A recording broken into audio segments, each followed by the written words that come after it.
Hey guys, I'm Hilikus. Welcome back to another podcast from the Lost and Found.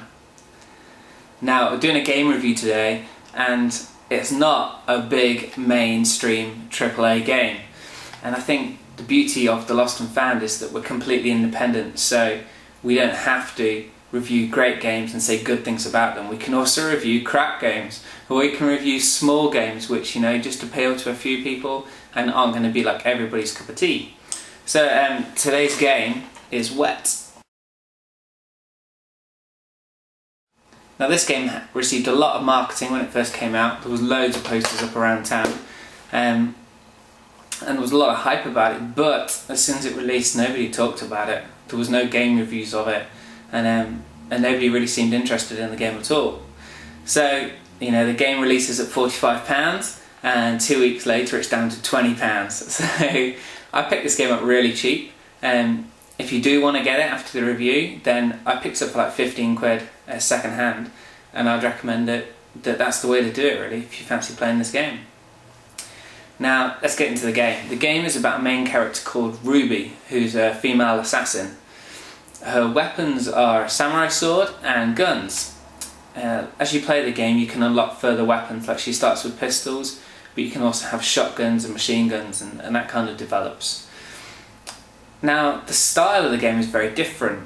As you'll notice as the game plays on, there's a flicker and it keeps blurring and then sharpening into focus, and they've put loads of film effects on, and I think that's the real feel for the game, is that it's supposed to feel like a film. Now the main actor's voiceover is done by Eliza Dushku, who was an actress in Buffy the Vampire Slayer and Jay and Silent Bob, and I'm struggling to think what else she's been in. But yeah, so they've actually got a real actress to do the voiceover for this character.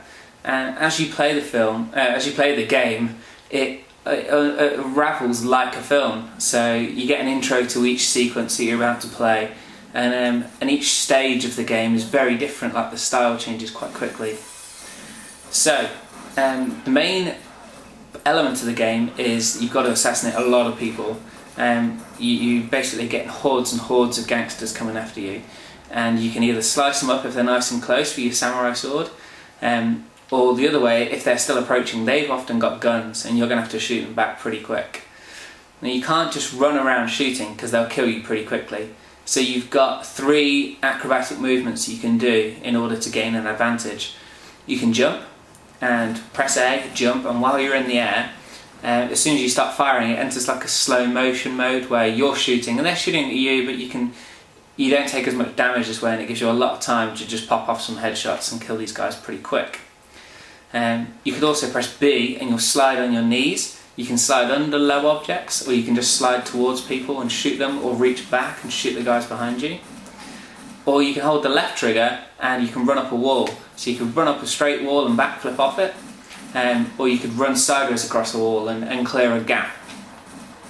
So they're the 3 acrobatic movements. You shoot as soon as you enter one of these movements and time slows down, and you've got to clear the bad guys off as quickly as possible. So that's pretty much the first element of the game. There's often areas where you get to where you have the challenge, and it seems to be the same challenge each time, is that there's normally either a fuse box you've got to blow up or a gate you've got to smash up. There's normally 3 within the area, and there's hordes of bad guys coming in during that time, so you have to just work your way through, killing everybody, but also defeating these 3 gates or these 3 fuse boxes and smashing those up. And as soon as you've done all 3, then the bad guys stop coming. You've just got to clear out whoever's there, and you've completed that section. Now there's other sections too, which is quite nice. One of the sections now is that as soon as there's points in the game, there's levels in the game where you'll shoot somebody up close and you'll get blood splattered back on you. At this point it enters like a kind of rage section, which is styled very much like the kind of Sin City styling. Enters almost like a comic book feel. So suddenly it's in black and white and red, and you've got loads and loads of guys coming at you, and you can just get your samurai sword out and slice them all up.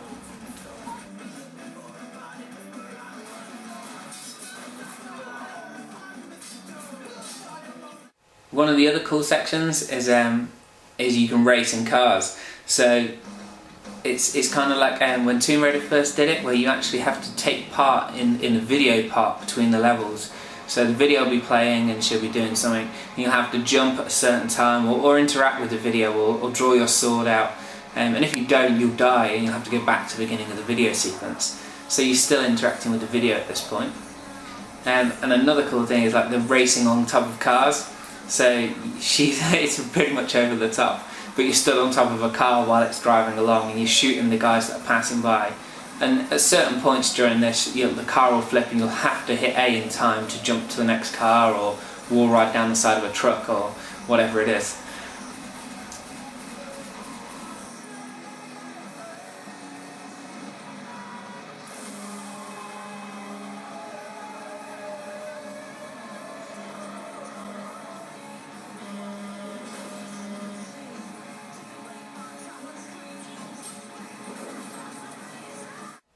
So what I wanted to do today really was review a game which isn't that big.